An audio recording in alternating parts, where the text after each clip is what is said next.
Hi everybody, it's Tina Plackinger. Welcome to my channel. Okay, where I usually read daily devotions out of my daily devotional called Treading on Serpents. But right now, I'm reading the book of Revelation. And it's really getting exciting. And there's a lot of stuff going on right now. We're in Revelation 14. Okay. Alrighty, so let's just start. Unless the dog goes in and out of the doggy door 50 times. She's always been like that, in and out, in and out. She'll come in, look around, go back out. She's a good girl, though. She really is. All right. This is Apostle John. He's given visions so that he can write the book of Revelation for us, so that it's the prophecy book. Okay. So this is John talking. Then I looked, and behold, a Lamb standing on Mount Zion, and with him 144,000, having his Father's name written on their foreheads. And I heard a voice from heaven, like the voice of many waters, and like the voice of loud thunder. And I heard the sound of harpists playing their harps. They sang as it were a new song before the throne, before the four living creatures and the elders, and no one could learn that song except the 144,000 who were redeemed from the earth. These are the ones who were not defiled with women, for they are virgins. These are the ones who follow the Lamb wherever he goes. These were redeemed from among men, being first fruits to God and to the Lamb. And in their mouth was found no deceit, for they are without fault before the throne of God. Verse 6 starts the proclamations of three angels.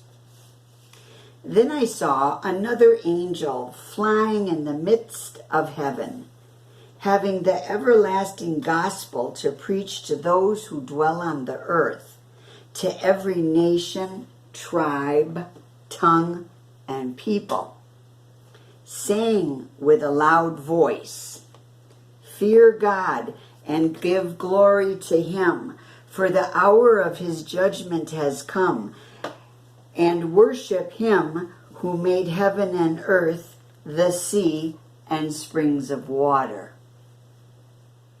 And another angel followed, saying, "Babylon is fallen, that great city, because she has made all nations drink of the wine of the wrath of her fornication."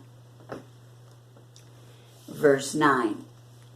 Then a third angel followed them, saying with a loud voice, "If anyone worships the beast and his image and receives his mark on his forehead or on his hand, he himself shall also drink of the wine of the wrath of God, which is poured out full strength into the cup of his indignation. He shall be tormented with fire and brimstone in the presence of the holy angels and in the presence of the Lamb.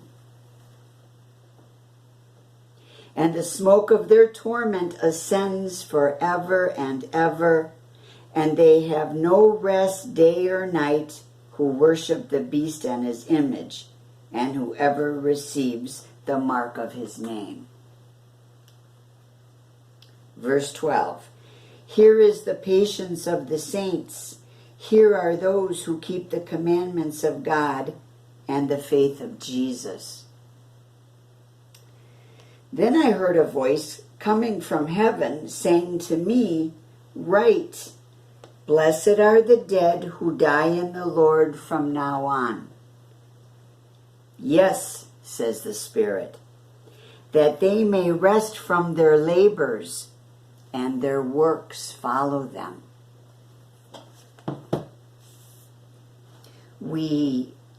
The only thing that we take with us are our acts.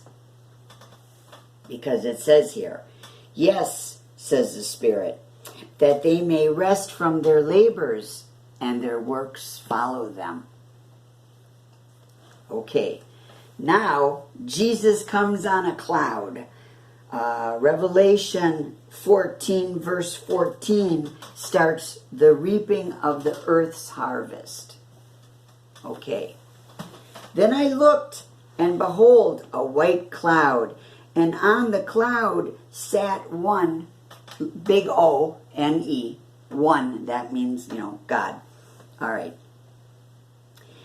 Then I looked, and behold, a white cloud, and on the cloud sat one like the Son of Man, having on his head a golden crown, and in his hand a sharp sickle. Okay. And another angel came out of the temple, crying with a loud voice to him who sat on the cloud. This is the angel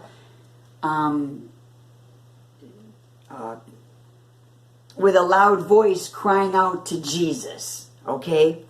Okay, the Lamb, who is Jesus, has the sickle in his hand. And the angel came out of the temple, crying with a loud voice to him who sat on the cloud, "Thrust in your sickle and reap, for the time has come for you to reap, for the harvest of the earth is ripe." So he who sat on the cloud thrust in his sickle on the earth, and the earth was reaped. The rapture. Okay.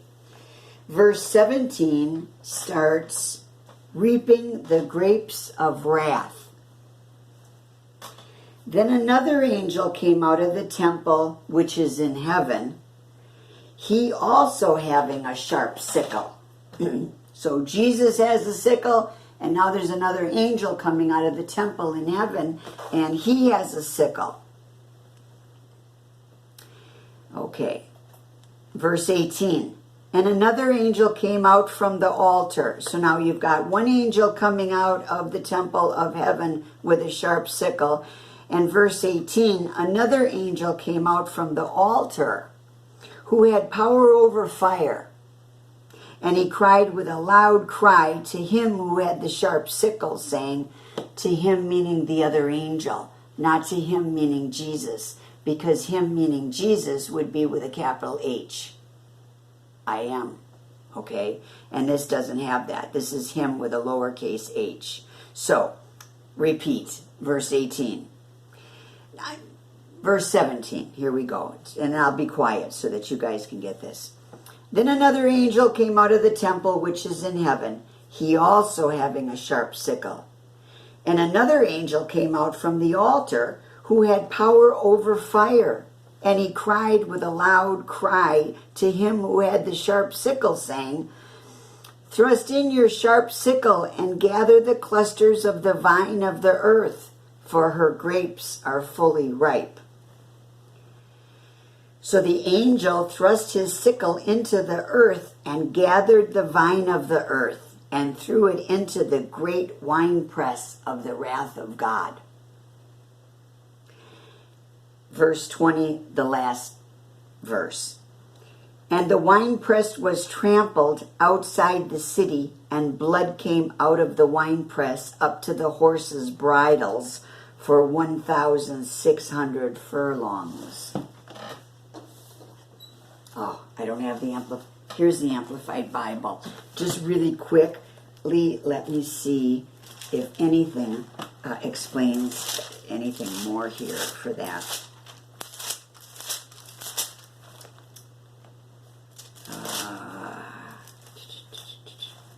Okay, the last verse, verse 20 of Revelation 14 in the Amplified Bible says, and the grapes in the winepress were trodden outside the city, and blood poured from the winepress, reaching as high as the horses' bridles, for a distance of 1,600 stadia, which is about 200 miles.